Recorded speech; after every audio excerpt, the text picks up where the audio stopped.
Glória a Deus. Eu saúdo a igreja com a paz do Senhor, amém? Irmãos, podem se assentar. Sabe, sempre que eu falo essa expressão, eu saúdo a igreja com a paz do Senhor, eu lembro de um vídeo que eu assisti uma vez de um rapaz que estava falando sobre vícios de linguagens que acontecem nos cultos. E tem gente que quando tem a oportunidade de dar uma saudação, fala, eu salvo a igreja, só que salvo é de bando. Então é saúdo. Eu saúdo a igreja no nome de Jesus. Amém? A igreja está aqui, está todo mundo ligado com o Espírito, porque Deus quer falar com você agora à noite. Eu tenho certeza disso. Eu lembro que no dia 15 de dezembro, foi no dia 22 de dezembro, meu cunhado Júnior trouxe a palavra. E eu não ia ficar por baixo, eu não ia dar essa moral para ele, eu não vou deixar porque senão ele se empolga. Então eu não vou deixar isso acontecer. Então, aprove ao Senhor, escolheu o momento certo, e aqui estou eu, como servo de Deus Altíssimo, para trazer uma palavra para o seu coração. Diga para o seu irmão que está do seu lado. Deus quer falar com você agora à noite, irmão. Deus quer falar com você. Deus quer falar com você. Sabe, irmãos, é muito bom ver o plano de Deus se concretizando em nossas vidas. E já faz um tempo que Deus me chama para essa área ministerial e eu estou resistindo. Só que, num certo momento, Deus pega a gente de jeito e a gente não tem como fugir. Não há melhor lugar para se estar do que no centro da vontade de Deus. A Bíblia diz lá, no livro de Romanos, no capítulo 12, no versículo 2, que a vontade de Deus, ela é boa, ela é perfeita, ela é boa, perfeita e então, toda vez que eu pego nesse microfone, seja para dar uma saudação, para louvar, apresentar um teatro, não é isso. Eu sempre me sinto muito bem. Eu me sinto dentro do chamado de Deus, dentro daquilo que eu nasci para fazer. Levar a palavra do Senhor para os que estão perdidos neste mundo. Irmãos, desde a minha adolescência eu busco servir a Deus. E já fui muito discriminado por isso. Já fui motivo de chacota, muitos mangavam da minha cara, tiravam um sarro de mim, porque enquanto eles queriam jogar bola e fazer não sei o quê, eu queria ir para a igreja, eu queria servir a Deus, eu não queria saber de ficar lá na hora do culto. Se fosse para jogar bola, que fosse outra hora, eu não gostava muito de falar. E eu cresci nesse ambiente, graças à minha mãe, a pastora Bia, meu pai, estava viajando, e me ensinaram um caminho no qual eu deveria andar.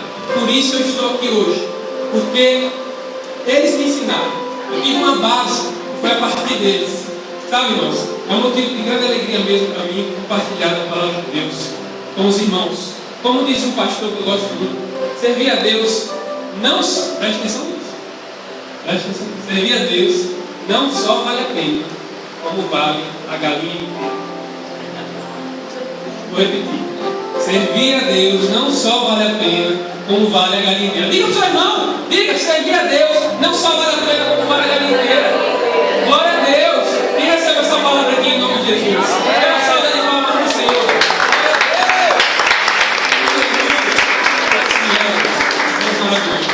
Sabe, irmãos, eu acredito no Evangelho genuíno, o Evangelho pleno, puro e imaculado, o Evangelho sem manchas. Eu não acredito no Evangelho que passa a mão na cabeça de quem está errado, mas que corrige quem está errado, com o intuito de promover o crescimento espiritual. É esse o Evangelho que eu acredito. O Evangelho que está embasado lá no livro da Bíblia, no livro de Lucas, não me recordo o capítulo agora, mas diz assim: Jesus disse, quem quiser vir após mim, negue-se a si mesmo, tome a sua cruz e siga-me. Perceba que Jesus não diz para você fazer a sua vontade, Jesus diz para você negar a si mesmo. Não é para você fugir dos seus problemas com distrações banais desse mundo, é para você tomar a sua cruz. Não é para você seguir os seus próprios desejos, segundo a cobiça da sua carne. É para você seguir a Jesus. Esse é o convite de Deus agora. Me siga. Deus está te chamando a esta. Amém? Sem mais delongas, eu gostaria de convidar a igreja para se colocar de pé. Gostaria que você pegasse a sua Bíblia. Glória a Deus. Gostaria de ir para o palco de fé. Você que está com a sua Bíblia, pega a sua Bíblia e troque de Bíblia com o seu irmão. Troque de Bíblia com ele. Você que está sem Bíblia, segure na Bíblia juntamente com o seu irmão. Levante ela bem alto assim. Bem alto, mais alto que vocês puderem. Assim. Bem assim, bem alto. Estica o braço, irmão. Oxe, vamos lá. Irmãos, vamos fazer aqui agora uma declaração de fé que a Igreja Batista Lagoinha, lá em Minas Gerais, sempre faz. Porque o pastor Márcio Valadão, inspirado por Deus, criou essa declaração de fé porque nós acreditamos que a nossa palavra ela tem poder. Nossa palavra ela surge o efeito no mundo espiritual. Então vamos em nome de Jesus declarar isso. Esta é a minha Bíblia. Eu sou o que ela diz que eu sou. Eu tenho o que ela diz que eu tenho. Eu posso fazer o que ela diz que eu posso fazer. Hoje eu serei tocado pela palavra de Deus. Eu audaciosamente confesso que a minha mente está alerta. O meu coração está receptivo. Eu estou pronto, Senhor, para receber a incorruptível, indestrutível, sempre viva semente da palavra de Deus. Eu nunca mais serei o mesmo. Nunca e nunca e nunca, no nome santo de Jesus. Curve sua cabeça, feche os seus olhos, vamos orar. Pai amado, Pai querido, muito obrigado porque a Tua palavra é muito poderosa. Muito obrigado porque a Tua palavra muda nações, muda gerações. E nós queremos do poder da Tua palavra, por isso que estamos aqui, Pai. Queremos guardar a nossa palavra, a Sua palavra em nosso coração, para não pecar contra Ti, Deus. Nós sabemos que a Tua palavra é mais poderosa do que uma espada de dois gumes, capaz de discernir corpo, alma e espírito. É isso que a Tua Bíblia nos diz, Deus. E é por isso que estamos aqui, Pai. Aplica a Tua palavra em nosso coração, Deus. Queremos sair daqui transformados. Em nome de Jesus. Amém. Ainda em pé, a igreja, por favor, abra as vossas Bíblias no livro de Gálatas.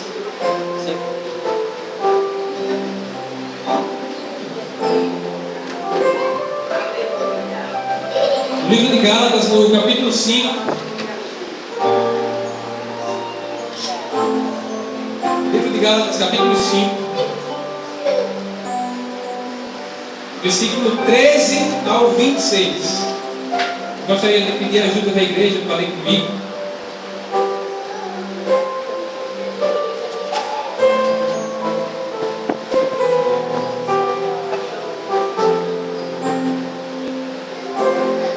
Eu vou ler os versículos ímpares e a igreja lê os versículos pares. Amém? E diz assim a palavra do Senhor. Porque vós, irmãos, fostes chamados à liberdade. Porém não useis a liberdade para dar ocasião à carne. Sede antes servos uns dos outros pelo amor. Versículo 14.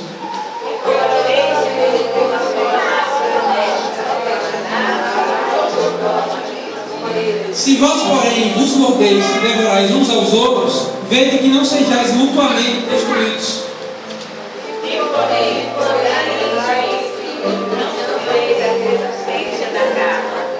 Porque a carne milita contra o espírito, e o espírito contra a carne, porque são opostos entre si, para que não façais o que porventura seja do vosso querer.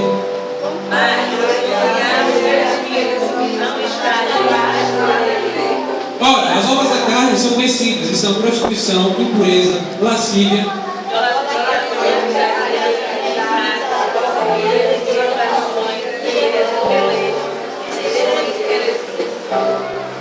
invejas, bebedices, glutonarias e coisas semelhantes a estas, a respeito das quais eu vos declaro, como já outrora vos preveni, que não herdarão o reino de Deus os que tais coisas praticam.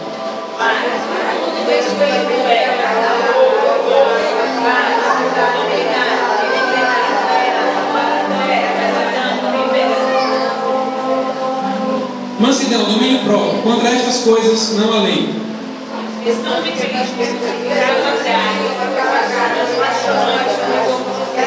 Se vivemos no Espírito, andemos também no Espírito. Não sejamos preguiçosos e vanglóriosos, limitando-nos uns aos outros, invejando-nos uns aos outros. A igreja pode se assentar em nome de Deus. Amém. Glória a Deus.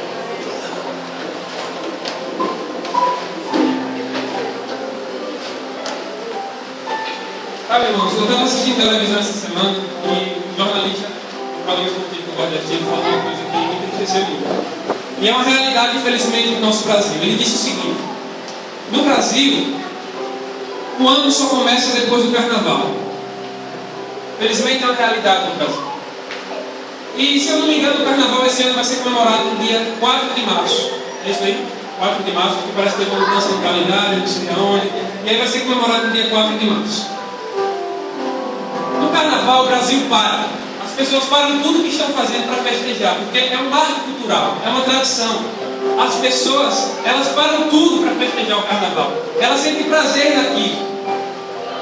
As grandes emissoras de televisão param tudo para transmitir os eventos ao vivo das principais cidades.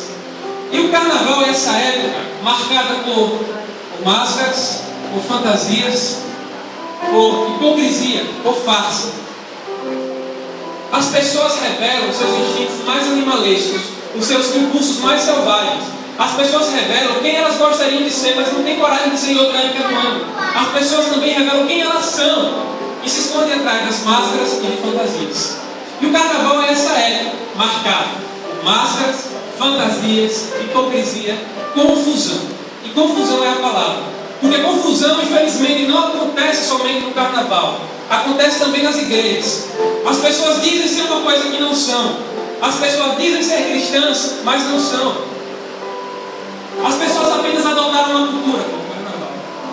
As pessoas vão à igreja, as pessoas fazem orações, elas ofertam, elas usam camisas com dizeres bíblicos, elas ouvem músicas gospels, Fernandinho, Thales, Moses, Paulo, ok? As pessoas falam crentez. Como assim crentez? Ô meu irmão, Pai do Senhor, como é que você está? Ô meu irmão, tudo bem, graças a Deus, na graça de Deus, graças a Deus, está tudo na graça de Deus. Ô meu irmão, mas não teve aquele problema, não, mas Deus há de me consolar, Deus vai ser comigo. As pessoas usam o vocabulário crentez como se isso fosse parâmetro para medir a espiritualidade delas. E assim é o carnaval. As pessoas são falsas, as pessoas são hipócritas. Meus irmãos, quantos receberam aqui papel? Gostaria de ler, por favor. Os irmãos acompanham. Em nome de Jesus. Esse é um trecho de um artigo do pastor Hernandes Dias Lopes, que escreveu para a revista Atos 12. Eu gostaria de ler com os irmãos. Diz assim: o espírito pós-moderno tem levado muitos crentes à banalização do sagrado. Milhares de pessoas entram pelos umbrais da igreja evangélica, mas continuam prisioneiras de suas crendices e seus pecados. Tem nome de crente, capoeira de crente, mas não vida de santidade. Em vez de serem instruídas, na verdade, são alimentadas por toda sorte de misticismo que estranham as Escrituras. Em vez de crescerem no conhecimento e na graça de Cristo, aprofunda-se ainda mais no antropocentrismo idolátrico, ainda que maquiado de espiritualidade efusiva. Dentro desta cosmovisão, os céus estão a serviço da terra. Deus está a serviço do homem. Não é mais a vontade de Deus que deve ser feita na terra, mas a vontade do homem no céu. Tudo tem que girar ao redor das escolhas, gostos e preferências do homem. O bem-estar do homem, não a glória de Deus, tornou-se o foco central da vida. Assim, o culto também se tornou antropocêntrico. Cantamos para o nosso próprio deleite, louvamos a nós mesmos, influenciados pela síndrome de Babel, celebramos o nosso próprio mundo. Nesse contexto, a mensagem também precisa agradar o auditório. Ela é resultado de uma pesquisa de mercado para saber o que atrai o povo. O ouvinte é quem decide o que quer ouvir. O sermão deixou de ser voz de Deus para ser preferência do homem. Os pregadores pregam não o que o povo precisa ouvir, mas o que o povo quer ouvir. O misticismo está tomando o lugar da verdade. A autoajuda está ocupando o lugar da mensagem da salvação. Assim, o homem não precisa de arrependimento, mas apenas de libertação, visto que ele não é culpado, mas apenas uma vítima. O pragmatismo pós-moderno está substituindo o genuíno evangelho. A banalização da teologia desenvolve na vulgarização da época. Onde não tem doutrina bíblica sólida, não pode haver vida irrepreensível. A teologia é a mãe da ética. A ética procede da teologia. Onde a verdade é substituída pela experiência, a igreja pode até crescer numericamente, mas torna-se confusa, doente e corrompida. O povo de Deus perece quando lhe falta conhecimento. Onde falta a palavra de Deus, o povo se corrompe.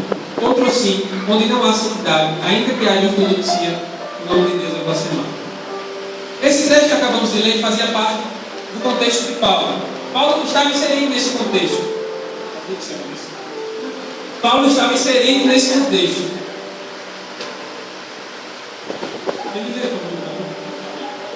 Paulo estava inserido nesse contexto. Existia uma confusão nas igrejas da região da Galácia. Para quem não sabe, a região da Galácia é uma antiga província romana. A região da Galácia compreendia cidades como Antioquia da Pisídia, como Listra, Derbe, Icônio, Tarso, algumas das cidades. E atualmente a região da Galácia é compreendida pelo país da Turquia. Fato curioso é que a antiga capital da região da Galácia era chamada Ansi. E hoje se tornou no mesmo lugar da capital da Turquia, chamada Ankara. Mas isso só para os irmãos se falar. Existia uma grande confusão nas igrejas da região da Galácia. As pessoas tinham cacuete de crente, as pessoas tinham jeito de crente, as pessoas tinham discurso de crente, mas não havia vida de crente. As pessoas se diziam livres do legalismo da lei por causa de Jesus, mas com a vida mostravam-se prisioneiras do pecado. As pessoas com a boca professavam Cristo, mas com a vida elas mostravam o pecado. As pessoas elas tinham um discurso espiritual e uma vida carnal. Com a boca elas professavam o amor, mas com a vida elas devoravam umas às outras. Elas mordiam umas às outras. Existia então esse discurso de liberdade. Eles viviam esse evangelho de fachada. Eles tinham vocabulário, eles não tinham a vida. Eles tinham um jeito, não um comportamento. Eles tinham a palavra na boca, não no coração. Eles se diziam crentes, mas o que eles viviam era uma grande confusão. E Paulo, incomodado com isso, começa a chamar a atenção daquele povo. Vocês não podem viver assim. Não é esse o evangelho que Deus quer que a gente viva. Paulo começa a exortar aquele povo. Isso é muito importante nos tempos que vivemos hoje, esses tempos de confusão, de pós-modernidade, onde corremos desenfreadamente por bens, onde por todos os lados somos atribulados e pressionados pela correria da vida. Nós temos que saber a nossa identidade cristã, nós temos que saber quem somos em Cristo, nós temos que saber como um cristão deve viver, para não cair na armadilha de entrar na crise existencial desse mundo, mas sairmos sabendo quem somos em Cristo. E Paulo nos deixa o ensinamento aqui, como é que o crente deve viver. Pergunta para o seu irmão, como é que o crente deve viver? Pergunta para o outro irmão que está do seu lado, pergunta, como é que o crente deve viver? E Paulo nos deixa alguns ensinamentos, só vamos falar aqui sobre 2 tópicos. E número 1, o que Paulo nos ensina é que o crente, ele não tem discurso. O crente não deve ter necessariamente discurso, ele não tem necessariamente um jeito, ele não tem uma boa retórica, uma boa oratória. O crente, ele vive no Espírito. Diga para o seu irmão, viva no Espírito. Viva no Espírito, diga para ele. E existe um equívoco no nosso meio no que diz respeito a viver no Espírito. As pessoas acham que viver no Espírito é restrito somente para aqueles que têm muitos anos de caminhada com Jesus, para aqueles que oram 3 horas por dia, para aqueles que leem a Bíblia 15 vezes por dia, para aqueles que jejuam uma vez por semana. As pessoas acham que viver no Espírito é isso. As pessoas acham que viver no Espírito é restrito somente para aqueles que são elevados na vida espiritual, os santos, os sacerdotes, aqueles que o povo acha mais ou aqueles que se acham mais. Mas viver no Espírito não tem nada a ver com isso. Não tem nada a ver com isso. E eu, como profeta de Deus, estou aqui hoje para derrubar essa teoria. Viver no Espírito, segundo a Bíblia, é o seguinte: a partir do momento que você aceita Jesus, que você entende que Ele é seu único e suficiente Salvador, que Ele morreu na cruz para te salvar, a partir do momento que você acredita que o sangue de Jesus te purifica de todo pecado, você passa a andar no Espírito. O Espírito passa a habitar em você. Você deixa de ser velha criatura e passa a ser filho de Deus. Você passa a ser templo do Espírito. Você passa a viver uma nova vida. E é isso que Paulo estava falando para os Gálatas. Vivam como vocês viviam antes, quando vocês receberam o Espírito Santo no início da sua caminhada. Vivam como antes, quando o Espírito Santo veio sobre a sua vida e vocês tinham predisposição para servir a Deus, para fazer as coisas de Deus, mas vocês deixaram esfriar. Essa é a exortação de Paulo para aquele povo. Aquele povo tinha deixado o Espírito Santo se apagar. E a Bíblia diz lá em 1 Tessalonicenses, no capítulo 5, no versículo 19: não extingais o Espírito Santo. O Espírito Santo, ele se apaga sim. Se a gente não alimentar ele, ele se apaga. E Paulo clamava aquele povo: voltem a viver como vocês viviam antes, quando vocês receberam o Espírito.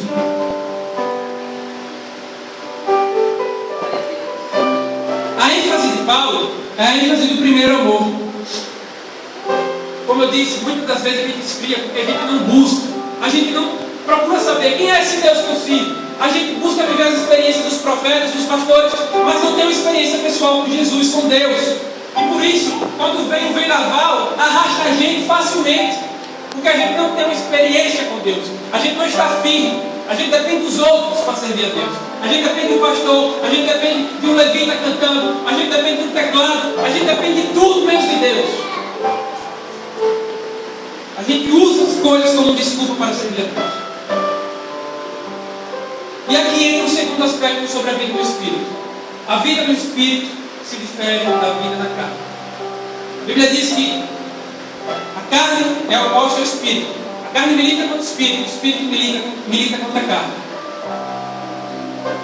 Para Paulo, quem vive na carne vive sob a influência da carne, vive sobre essa esfera da carne, sobre o domínio da carne. Mas quem vive no Espírito vive sobre a influência do Espírito, vive no domínio do Espírito. É o Espírito que comanda a vida da pessoa. Eu já falei aqui e vou falar de novo, eu sempre falo isso. O pecado na vida do cristão deve ser acidente e não estilo de vida. Deve ser um mero escorregão o pecado na sua vida, não um estilo de vida. Para Paulo, uma pessoa que permanece insistentemente nas obras da carne, manifestando as obras da carne, que vamos ler daqui a pouco, essa pessoa não nasceu de novo. Ela pode ter ido lá na frente sentada de Jesus, mas de boca para fora, para cumprir tabela. Essa pessoa não foi transformada. E meus irmãos, o marco de um cristão, quando ele peca, quando ele escorrega, ele sente saudades da casa de Deus. Ele não se conforma com aquela vida de pecado. Ele se sente incomodado. Ele perde a paz. Quando o cristão ele peca, quando ele escorrega, ele não aceita aquele estilo de vida. Ele não aceita, ele diz: eu quero saber onde cair e quero voltar às práticas das primeiras obras. É assim que diz a Bíblia.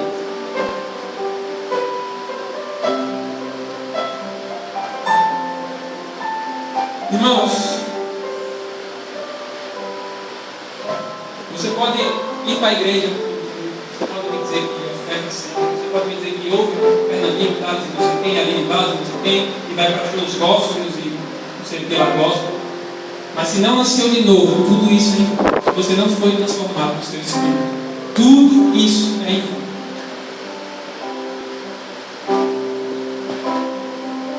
Paulo diz que antes de você se converter, você vivia sobre os padrões do mundo. Você atendia os desejos da carne. Você atendia os desejos da carne. E quem comandava a sua vida era o diabo. Para Paulo é isso. Vive na carne. Vive sobre os padrões do mundo, os desejos da carne e o comando do diabo. Meus irmãos, a partir do momento que você aceita Jesus, verdadeiramente, você sai do domínio da carne e vai para o domínio do Espírito. Você sai do domínio de Satanás e vai para o reino do Espírito, de Deus. E a Bíblia diz que Deus ele nos arranca do império das trevas e nos transporta para o Filho do amor dele, Jesus. Nós saímos do domínio da carne, estamos agora sob a influência do Espírito. Eu vou dar um exemplo, não sei quem acompanha futebol aqui. Imagina o Cristiano Ronaldo, um grande jogador do Real Madrid. Imagina ele. Não sei se você vai ver, aqui na frente tá. Imagina o Cristiano Ronaldo, ele sai do time do Real Madrid. Viu, Tiago? Imagina, sai do time do Real Madrid e vai jogar no time do Barcelona. Imagina que ele está jogando no Santiago Bernabéu, lotado. Lotado. Imagine isso. Você acha que ele vai deixar de fazer gol pelo time do Barcelona? Ele assumiu um novo contrato. Ele está no novo time. E bem assim somos nós. Quando mudamos de time, nós temos que jogar no time do Espírito, fazer gol no time do Espírito. Glória a Deus.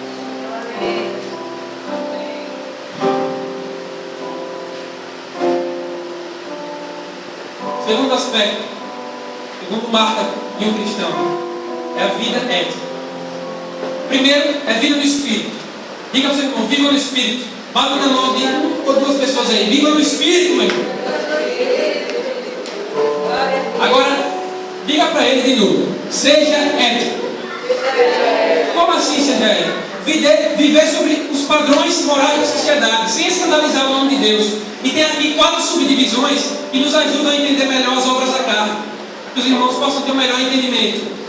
E o primeiro que Paulo cita é o grupo do sexo ilícito, que é a imoralidade sexual, impureza, libertinagem. O segundo grupo é o grupo da adoração ilícita, idolatria, feitiçarias.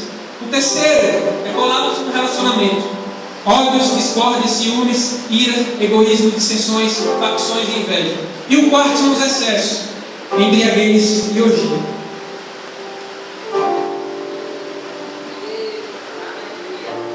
Você pode ter uma boa oratória, repito, você pode ir para a igreja, você pode ser um ofertante fiel. Mas se você continua no pecado, se você continua a praticar as obras da carne que acabamos de ler aqui, abra os olhos. Já dizia um autor que o pior engano é o auto-engano, como nós enganamos a nós mesmos. E essa era a situação dos Gálatas. Eles estavam enganados. Eles achavam que eram crentes, mas eles não eram crentes. Eles estavam completamente enganados. Sabe, irmãos, a manifestação das obras da carne no carnaval é normal. É normal no carnaval o sexo ilícito. É normal as pessoas destilarem inveja, ciúmes. É normal as pessoas terem ódio umas às outras. Mas é um absurdo para um cristão tudo isso. Para um cristão, as obras da carne é um absurdo, é estranho, é antinatural. Para todo cristão, não deve aceitar esse estilo de vida, porque ela tem dentro dela os valores e os princípios da Bíblia, os princípios do Espírito. Ela não vive nas obras da carne. Claro que eu não estou dizendo que o cristão não deva sentir, não deve, mas às vezes ele pode sentir raiva de uma pessoa, não, mas ela procura saber onde ela está errando e voltar à prática das primeiras obras. Ela não permanece naquela vida. Irmãos, nascer de novo gira em torno do fruto do Espírito. Eu gostaria que a igreja lesse comigo. Gostaria que a igreja lesse comigo. Lá no capítulo 5 ainda, versículo 22 e 23. Eu gostaria que a igreja lesse em uma só voz. No já. 1, 2, 3 e já.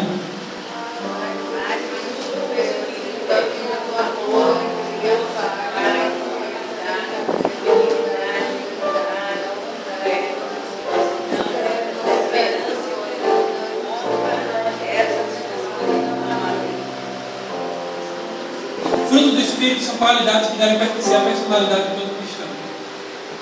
O crente é reconhecido pelo fruto, não pelos dons. A Bíblia diz que os dons são irrevogáveis. A pessoa pode pregar da melhor maneira possível, a pessoa pode tocar uma bateria melhor do que eu. Às vezes eu posso tocar teclado melhor que eu. Entendeu? As pessoas podem cantar melhor que eu. Mas não importa, se ela não nasceu de novo, se ela não tem a manifestação do fruto do Espírito e vive sobre esse domínio do Espírito, tudo isso é em vão. A Bíblia diz lá em Mateus, não precisa abrir, preste atenção, veja o que a Bíblia diz. Lá no livro de Mateus, no capítulo 7, no versículo 22, diz assim: muitos naquele dia hão de dizer: Senhor, Senhor, porventura não temos nós profetizado em teu nome? E em teu nome não expelimos demônios? E em teu nome não fizemos muitos milagres? Então eu lhes direi explicitamente: nunca vos conheci. Apartai-vos de mim, os que praticais a iniquidade. O que importa na vida do cristão é a manifestação do fruto do Espírito. Eu gostaria que você nesse momento curvasse a sua cabeça como sinal de rendição a Deus. O crente, meu irmão, ele vive a esperança. O crente, ele vive a esperança da glória. O crente, ele vive a esperança do novo céu e da nova terra. O crente, ele vive a esperança da vida eterna. O crente, ele vive a esperança da transformação deste corpo corruptível que estamos, desse corpo mortal, em um corpo revestido de imortalidade. O crente, ele vive a esperança de fechar os olhos aqui na terra e abrir os olhos diante do Senhor na glória. O crente, ele vive a esperança que lhe é garantida pela morte e ressurreição de Cristo. O crente, ele vive a esperança que lhe é anunciada pelo túmulo de Jesus que está vazio, sendo as primícias dos que dormem. Talvez você tenha chegado aqui agora à noite, à beira do precipício, como os Gálatas. Mas você não percebe, você não percebia até agora porque você era ignorante demais para entender as coisas de Deus. Mas hoje você tomou consciência, você leu a palavra e você viu que um crente, ele deve andar no Espírito. Um crente, ele deve viver a esperança. Um crente, ele deve manifestar o fruto do Espírito. Um crente, ele ama o seu próximo. Você chega perto dele, você vê, ele é um cristão porque Senhor.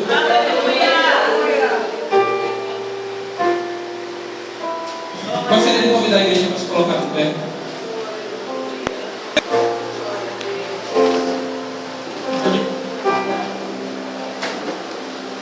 Vamos louvar agora nesse momento. Eu peço que você se entregue a esta canção. Você se entregue. E logo depois, você que se sentiu tocado por essa palavra, você sabe que você tem defeitos, que você tem falhas, que você precisa melhorar para agradar para o Senhor. Eu gostaria de chamar quem foi tocado por essa palavra. Quem Deus falou fortemente no seu coração. Você sabe que você precisa melhorar. Você sabe que você não está agradando a Deus em alguma área. Não tenha vergonha. A Bíblia diz que os humilhados serão exaltados. Eu gostaria de chamar você para se colocar aqui à frente. Você que foi tocado por essa palavra. Você que quer mudar de vida. Você que quer ser transformado. Você que quer que o Senhor transforme completamente a sua vida. Eu não estou chamando você para uma religião. Não estou chamando nada disso. Vocês mesmos. Vocês que são cristãos. Por favor, se coloque aqui na frente, para que logo depois da música, minha mãe, a pastora Vilma, possa estar orando pela sua vida, para que você possa sair daqui transformado pela palavra do Senhor.